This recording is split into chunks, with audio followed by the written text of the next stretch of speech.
And we're back at it again. So, where were we?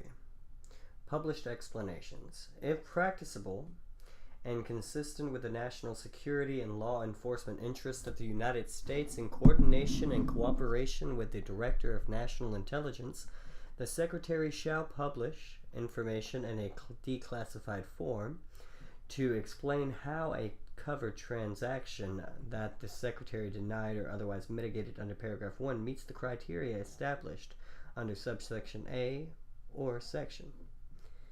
So, certain administrative, if practicable and consistent, so they get to make this decision. And they're saying that these are not applicable. So remember what we were talking about. They do not have to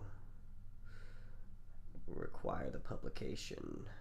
Should not, they don't get to give you the right to petition against it or repeal it. So that's kind of where we were.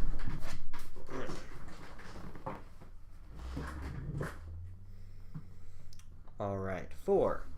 Addressing information and communications technology products and other services holding that pose undue or unacceptable risk. A. In general, the Secretary shall identify and refer to the President any covered holding that the Secretary determines in consultation with the relevant executive department and agency heads poses an undue or unacceptable risk to the national security of the United States or the security and safety of United States persons. The procedure. In general, the Secretary shall identify and refer to the President any covered holding. What am I saying? I've already done that. I've already read that before. The procedure. The review and referral. The Secretary shall, by regulation, establish procedures by which the Secretary, in consultation with the relevant executive department and agency heads, shall A.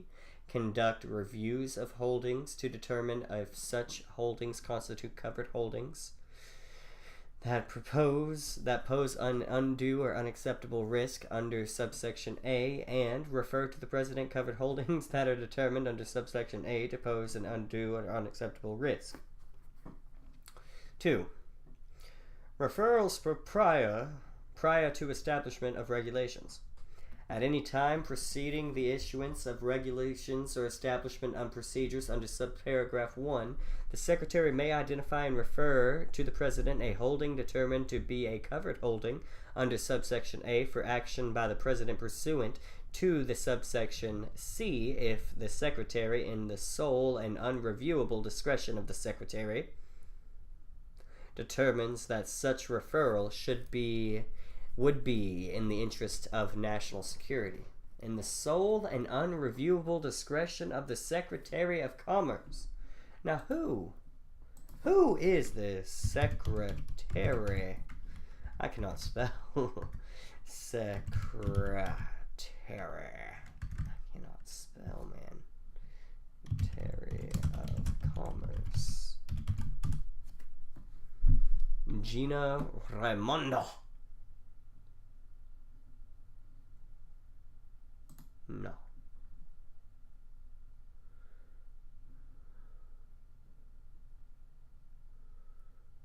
All right.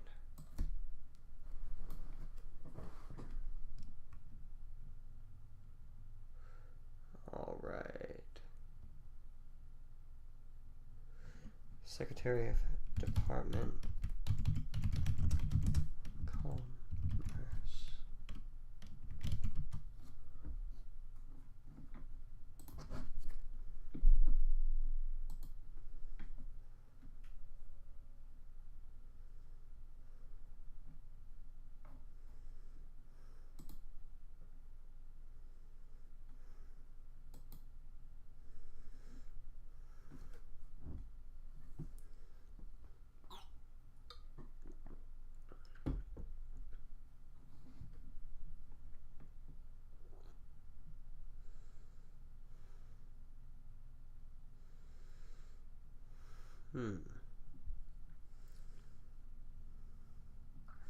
The Department of Commerce's mission is to create conditions for economic growth and opportunity for all communities through Through its 13 bureaus, the department works to drive U.S. economic competitiveness, strengthen domestic industry, and spur the growth of quality jobs in all communities across the country. The department serves as the voice of the business, as the voice of business in the federal government. At the same time, the department touches and serves every American every day. The department fosters the innovation and invention that underpin the United States' comparative advantage. In scientist research, emerging technologies such as quantum computing and artificial intelligence, AI, companies use NIST and NTIA laboratories to conduct research and development, R&D. NOAA advances R&D, research and development, of the commercial space industry and climate science. The USPTO's intellectual property IP protections ensure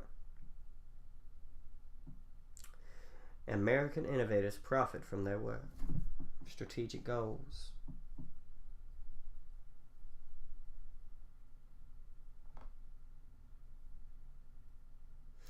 Innovation, equity, and resilience, these three concepts drive our work at the United States Department of Commerce, and they are crucial to our overarching goal of improving America's competitiveness in the global economy. Gina Raimondo, U.S. Secretary of Commerce. The department has one overarching goal: improve America's economic competitiveness.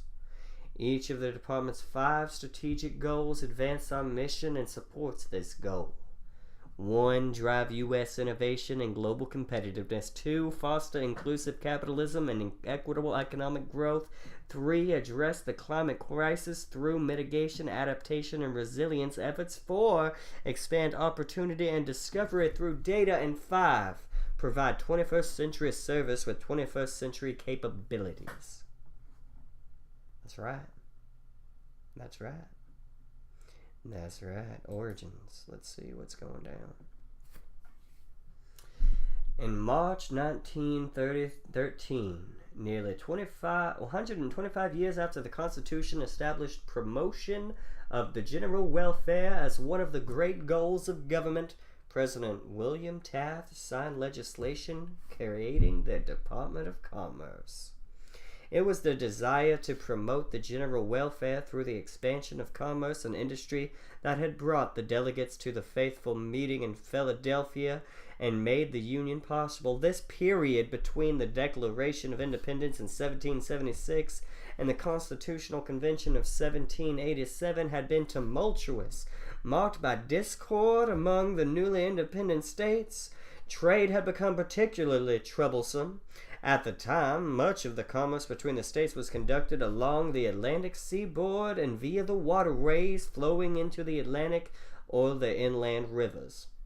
The Articles of Confederation allowed each state the freedom to create regulations, tariffs, and currency, and to tax neighboring states using their ports and throughways for interstate foreign commerce. In 1785, legislators from Virginia and Maryland recognized the need to work together to ensure mutually profitable commerce on the shared waterways of the Potomac River and agreed to meet. George Washington, interested in plans to finance navigational improvements that would push the Potomac route westward to the Shenandoah and Ohio valleys, offered the hospitality of Mount Vernon for the conference. A 13-point agreement covered tidewater navigational rights, toll duties, commerce regulations, fishing rights, and debt collections was drawn. Now, let's learn a bit about that Mount Vernon Conference. The success of the Mount Vernon Conference led James Madison to write Washington about a proposal for a meeting with the commissioners from other states to discuss matters of interstate commerce. A resolution appointing commissioners was introduced in the Virginia House of Delegates. The Virginia commissioners were to meet with other state delegates to consider how far a uniform system in their commercial regulations may be necessary to their common interest and their permanent harmony. In 1786, representatives from 5 states convened in Annapolis to take into consideration the trade and commerce of the United States.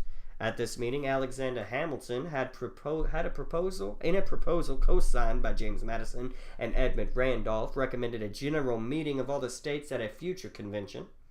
The mandate was to be broader than that of an Annapolis meeting because, as Hamilton said, the delegates had been induced to think that the power to regulate trade is of such comprehensive extent and will enter so far into the general system of the federal government that to give it efficacy and to obviate questions and doubts concerning its precise nature and limits may require a correspondent adjustment of other parts of the federal system. Now, here's the U.S. Constitution. This third meeting, which was held in Philadelphia in May 1787 and presided over by George Washington, resulted in the replacement of the Articles of Confederation with a new United States Constitution, which was adopted on September 17th, 1787. As Hamilton had foreseen, an adjustment was made, a profound adjustment that fundamentally restructured the government. A national executive was authorized and new powers were given to the Congress, which included the power to regulate commerce with foreign nations and amongst the several states. Among the proposals which were considered at the Constitutional Convention was one by Governor Morris on August 20th of 1787 to create a Council of State to assist the President in conducting the public affairs.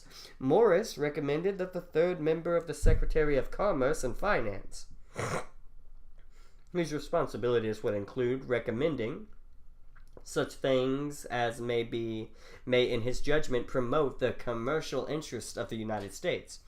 The Constitution, however, made no provision for a Council of State, although soon after Washington took office, the Department of Foreign Affairs, July 27th of 1789, renamed the Department of State, September 15th of 1789, the War Department, August 7th of 1789, and the Treasury Department, September 2nd of 1789, were created to help administer the new government. Treasury was given the responsibility for business and commerce. The secretaries of these departments and the Attorney General, who had been appointed under the Act of September 24 of 1789, became members of the first cabinet. 2 states. With the new government in place, North Carolina and Rhode Island, the only 2 states yet to ratify the Constitution, found that their commerce and manufactures were to be treated in the same manner as those of any foreign country if they were not part of the United States. North Carolina joined on November 21st of 1789. Rhode Island joined on May 29th of 1790. Commercial and industrial interest thus provided a vital key needed to open the door to the drafting of the Constitution and to its final acceptance by the 13 existing states. George Washington, in his first address as president, said, The advance of agriculture, commerce, and manufactures, by all proper means, will not, I trust, need recommendation. In December 1795, the House of Representatives created a Committee of Commerce and Manufactures as a third standing committee. The Senate established the Commerce Committee in 1816. Now there's a Navy Department. Before the turn of the 19th century, another executive department was added. The Navy Department was created on April 30th of 1798 because of the impending war with France. In 1829, the Postmaster General was officially invited by President Andrew Jackson to join the cabinet. The Department of the Interior came into being in 1849, and although broader duties had been proposed, its focus became land and Indian affairs. In 1870, the Department of Justice was created. In 1884, Congress established a Bureau of Labor in response to the urgings of labor. It was constituted that as a separate department in 1888, but without cabinet status. Agriculture was the first industry of the country to be accorded an executive department by the Congress. The Department of Agriculture was authorized by the Act of February 9th of 1889. The Panic of 1893 By the mid-1890s, depression conditions which followed the Panic of 1893, had caused the newly formed National Association of Manufacturers to set as a principal goal for the formation of the Department of Commerce and Industry, which would include the independent Department of Labor and other agencies. Instead, in 1898, Congress enacted a U.S. Industrial Commission to investigate a number of economic and social problems, including the growing impact of corporate trust on the national welfare. Even when the 12th census in 1990, wait, what the heck am I talking about? In 1900, showed that the aggregate value of manufacturing products of the United States exceeded $13 billion, approximately 4 times the value of all the products of agriculture. Congress did not respond to the pleas of business for a cabinet agency for commerce and industry. By this time, the enormous growth of business, industry, commerce, and banking between 1850 and 1900 had resulted in an increase of the national wealth from under $5 billion to $88 billion, 20% of which was in the hands of fewer than 4,000 men. Now, great wealth. Some of these were among Theodore Roosevelt's malefactors of great wealth, who had benefited from the nation's rapid change from an agrarian society to an industrial one, powered by steam engines, gasoline automobiles, electricity, telegraphs, and other adventures ranging from a crude washing machine to zippers. Problems with transportation had increased.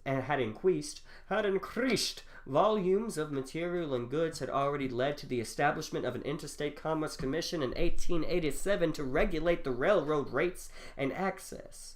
At the end of the 1890s, with the assistance of President William McKinley's open-door policy of actively promoting exports, the value of American manufactured goods sold abroad had almost tripled, and total foreign commerce had passed the $1 billion mark as exports exceeded imports for the first time.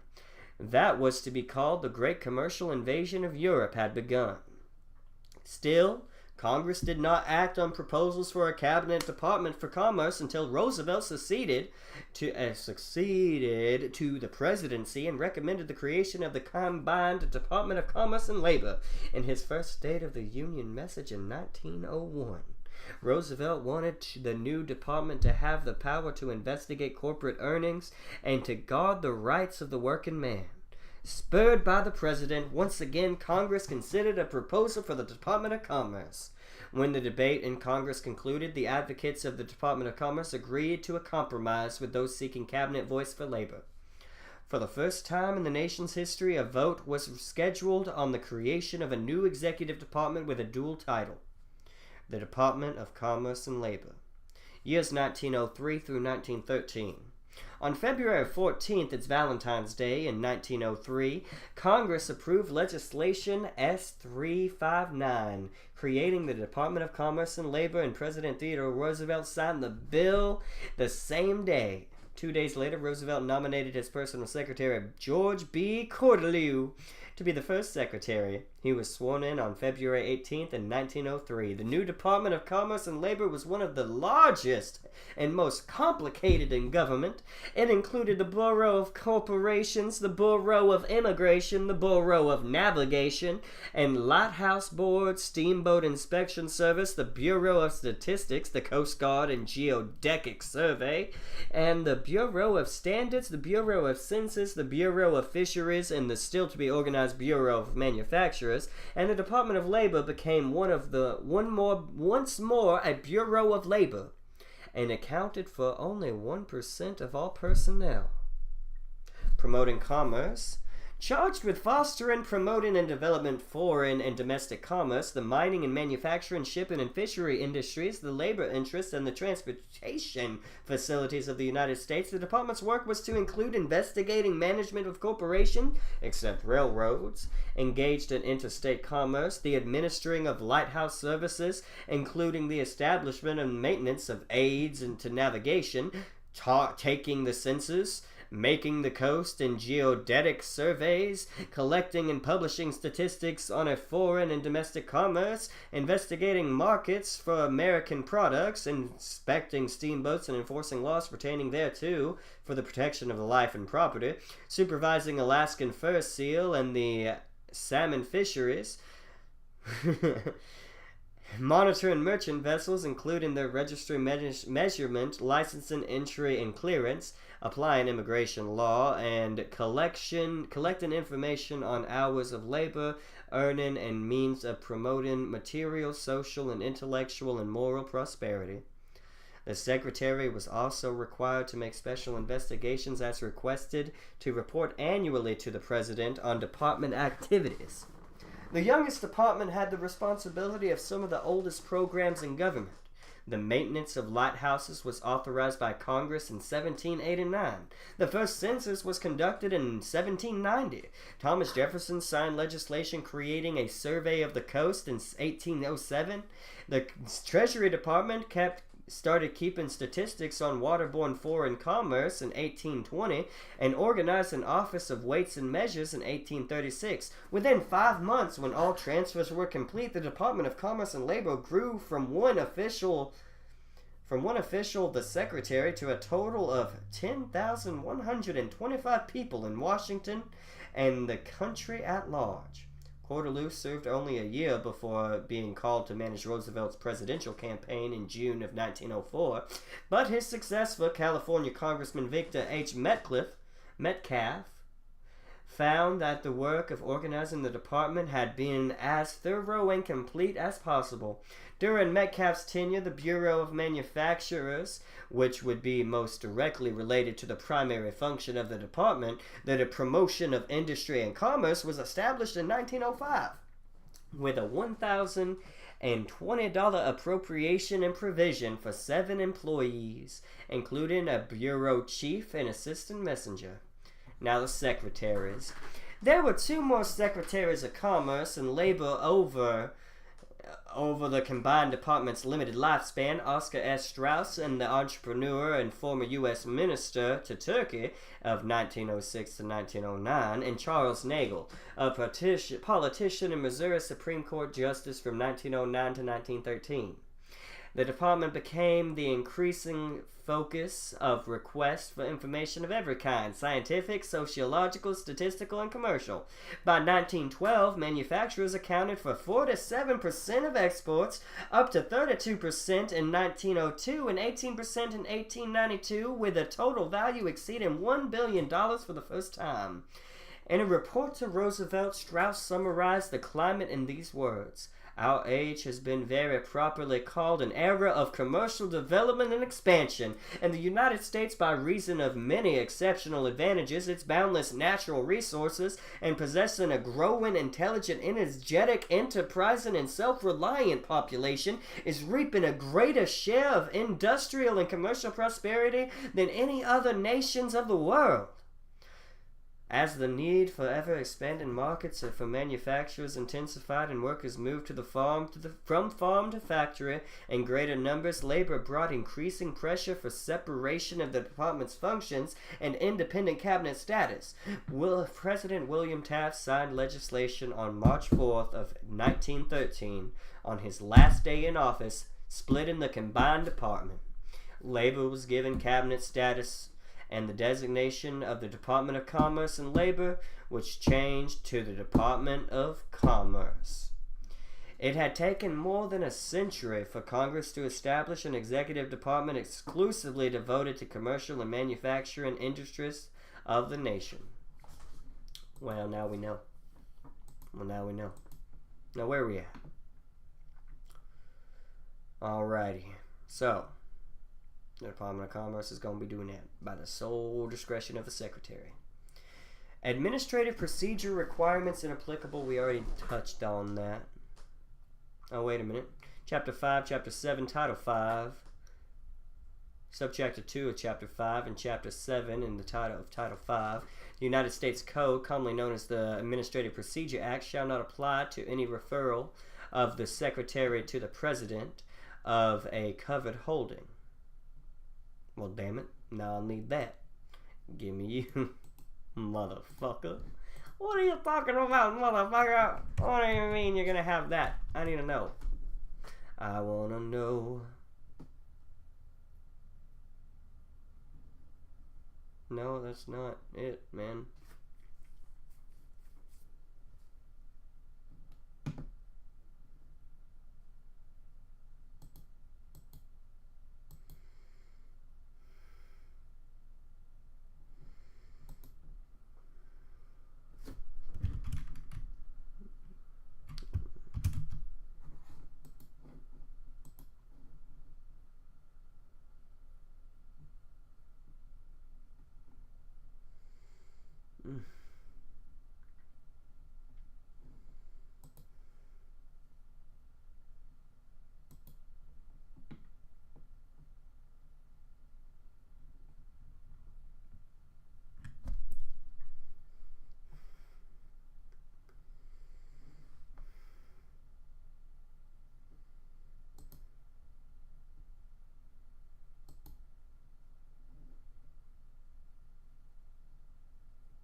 The Wall Now Act.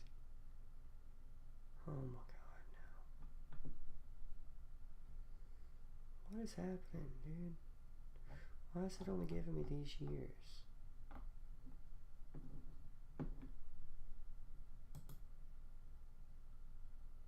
Oh, I'm dumb.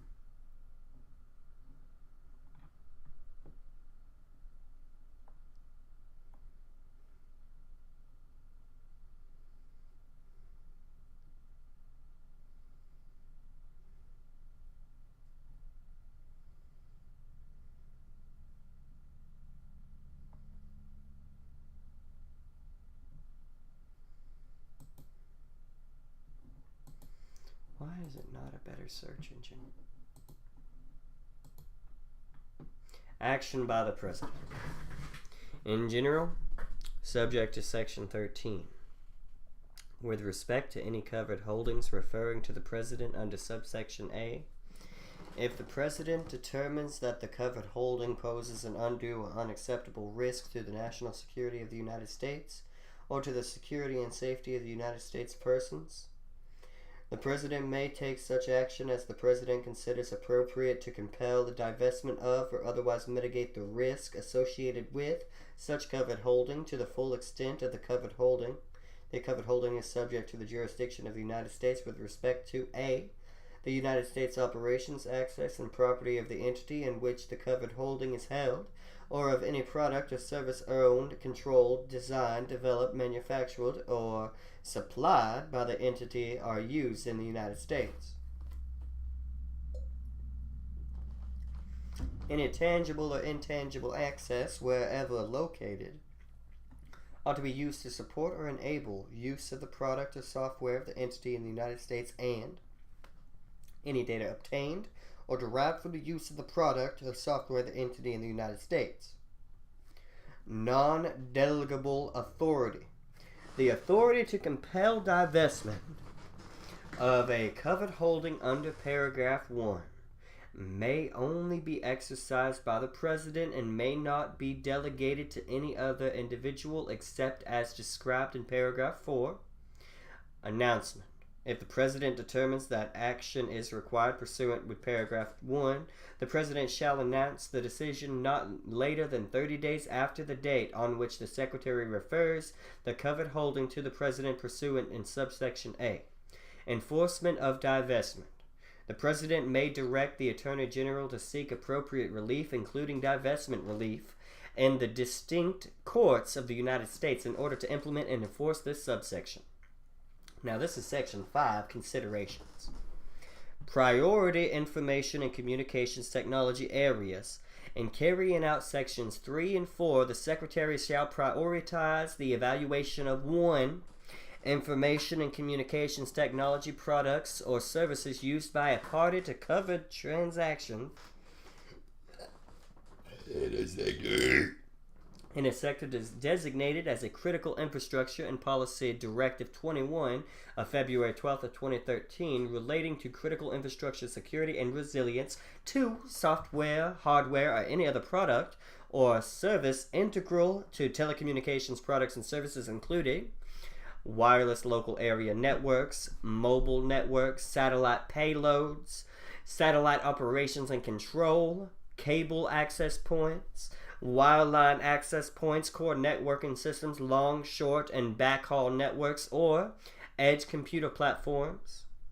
Any software, hardware, or any other product or service integral to data hosting or computing service that uses, processes, or retains or is expected to use, process, or retain sensitive personal data with respect to greater than 1 million persons in the United States at any point during the year period preceding the date on which the covered transaction is referred to the Secretary for review, or the Secretary initiates a review of the covered transaction, including internet hosting services, cloud-based distributed computing and data storage, machine learning, predictive analytics, data science products and services, including those involving the provision of services to assist a party utilize, manage, or maintain open source software, managed services, and content delivery services for internet or network-enabled sensors, webcams, endpoint surveillance,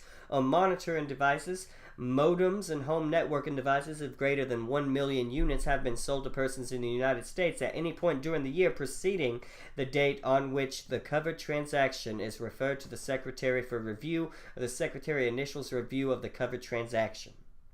Unmanned vehicles, including drones or aerial systems, autonomous or semi-autonomous vehicles, or any other product or service integral to the provision, maintenance, or management of such products or services. Software designed or used primarily for connecting with or communicated via the internet that is in use by greater than 1 million persons in the United States at any point during the year period preceding to the date on which the covered transaction is referred to the Secretary for review, or the Secretary initiates a review of the covered transactions, including desktop applications, mobile applications, game-based applications, payment applications, or web-based applications, or information and communications technology products and services integral to artificial intelligence and machine learning, quantum key distribution, quantum key communications, quantum computing, post-quantum cryptography, autonomous systems, advanced robotics, biotechnology, synthetic biology, computational biology, e-commerce technology, and services including any electronic techniques for accomplishing business transactions, online retail, internet-enabled logistics, internet-enabled payment technology, and online marketplaces, considering related to undue or unacceptable risks. In determining whether a covered transaction poses an undue or unacceptable risk under Section 3A or 4A, the Secretary shall, as the Secretary determines appropriate and in consultation with the appropriate agency heads, consider where available any removal or exclusion order issued by the Secretary of Homeland Security, the Secretary of Defense, or the Director of National Intelligence pursuant to the recommendations of the Federal Acquisition Security Council pursuant to the Section 1323 of Title 41 United States Code. Any order or license revocation issued by the Federal Communications Commission with respect to a transacting party, or any consent decree imposed by the Federal Trade Commission with any respect to a transacting party, any relevant provision to the Defense Federal Acquisition Regulation or Federal Acquisition Regulation and the respective supplements of those regulations, any actual or potential threats to the execution of a national critical function identified by the Director of Cybersecurity and Infrastructure Security Agency, the nature, decree, and likelihood of consequence to the public and private sectors of the United States that would occur if vulnerabilities of the information and communications technology services supply chains were to be exploited, and any other source of information that the Secretary determines appropriate, and may consider where available any relevant threat, assessment, or reported prepared by the Director of National Intelligence, completed, conducted at the request of the Secretary. Section 6. Designation of foreign adversaries. In general, designation.